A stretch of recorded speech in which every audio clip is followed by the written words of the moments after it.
নমস্কার, রাজীব এডুকেয়ার চ্যানেলে স্বাগত। আপনারা সকলেই জেনেছেন যে গত 31/12/2024 পিএসসি থেকে অ্যাসিস্ট্যান্ট টিচারের জন্য বেঙ্গলি এবং ইংরেজি মিডিয়ামের বিজ্ঞপ্তি বেরিয়েছে।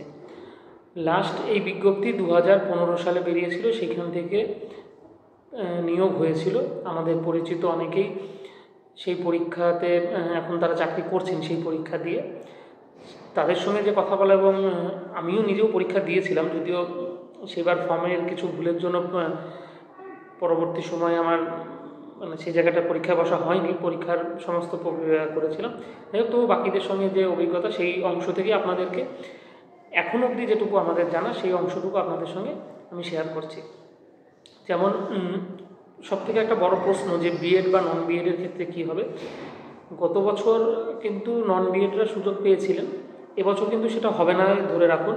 কারণ লাস্ট যে এনসিইআরটির যে নিয়ম, সেই নিয়ম অনুসারে কিন্তু আর আপনি নন ট্রেন টিচাররা কোনোরকমভাবে শিক্ষক নিয়োগের জায়গাতে আসতে পারবেন না।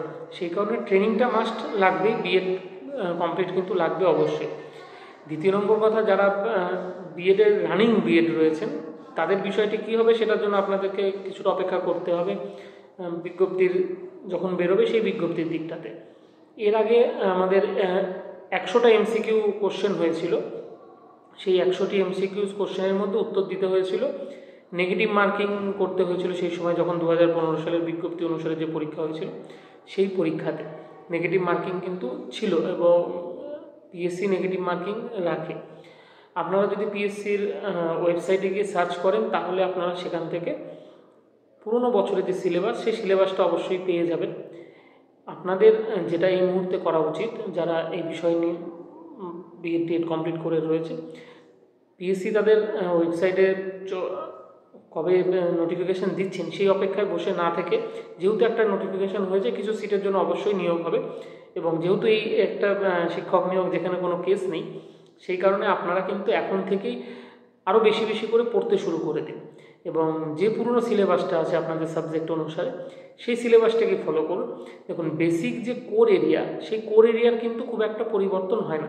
যেমন আমি আমার সাবজেক্ট হিসাবেই বলছি যে আমাদের রাষ্ট্রবিজ্ঞান সাবজেক্টে ABC-তে আপনার একটা জায়গাতে থিওরি পড়ানো হচ্ছে, একটা জায়গাতে গিয়ে কনস্টিটিউশনের পার্ট বা ভারতের শাসন ব্যবস্থা পড়ানো হচ্ছে, এবং একটা জায়গাতে ইউএনও পড়ানো হয়।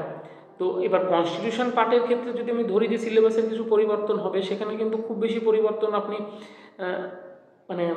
এক্সপেক্ট করবেন না। কারণ ভারতের প্রধানমন্ত্রী, সুপ্রিম কোর্ট, পঞ্চায়েত ব্যবস্থা, সংবিধান বা আরও যে অংশ আছে, এর মধ্যে কিছু পরিবর্তন করার মতন জায়গা কিন্তু নেই। এখানে নতুন কিছু অ্যাডিশন হতে পারে, কিন্তু এই জায়গাগুলো থেকেই প্রশ্ন আসবে।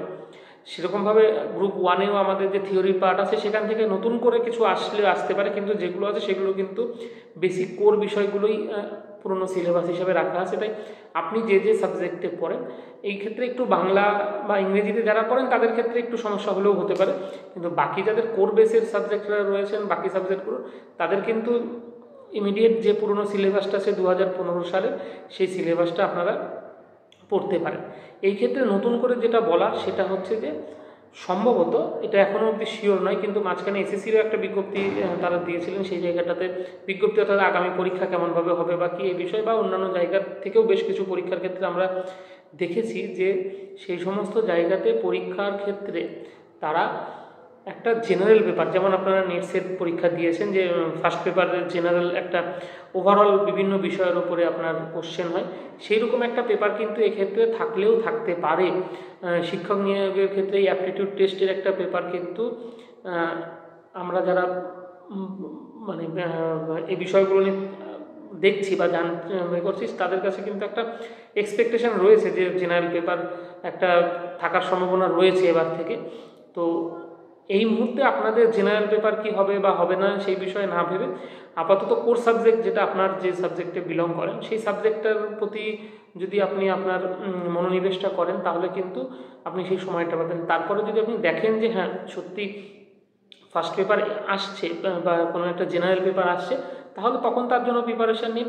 এখন শুধু শুধু জেনারেল পেপার হবে বা হবে না এই দ্বন্দ্বের মধ্যে না থেকে সাবজেক্টে প্রিপারেশান নেওয়াটা কিন্তু বেশি আপনাদের জন্য প্রয়োজন, এবং এখন থেকেই পড়া শুরু করুন।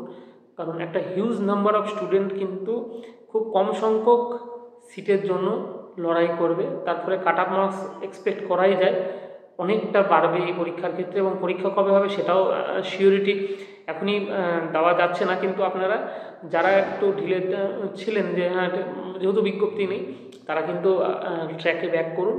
এবং আমি যদি কোনো রকম ইনফরমেশন পাই আপনাদের সঙ্গে অবশ্যই শেয়ার করব সেই বিষয়গুলো। রাষ্ট্রবিজ্ঞান সাবজেক্টের যারা আছেন বা আমাদের এই ভিডিও দেখবেন বা আমার সঙ্গে, তারা যদি মনে করেন যে এই বিষয়ে আপনাদের সহযোগিতার প্রয়োজন, আপনারা আমার সঙ্গে যোগাযোগ করতে পারেন। আমি চেষ্টা করব আপনাদেরকে আমার সাধ্য মতন গাইড করার।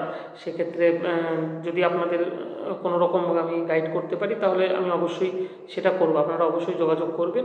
সকলেই পড়াশোনা করুন, ভালো থাকুন, ধন্যবাদ।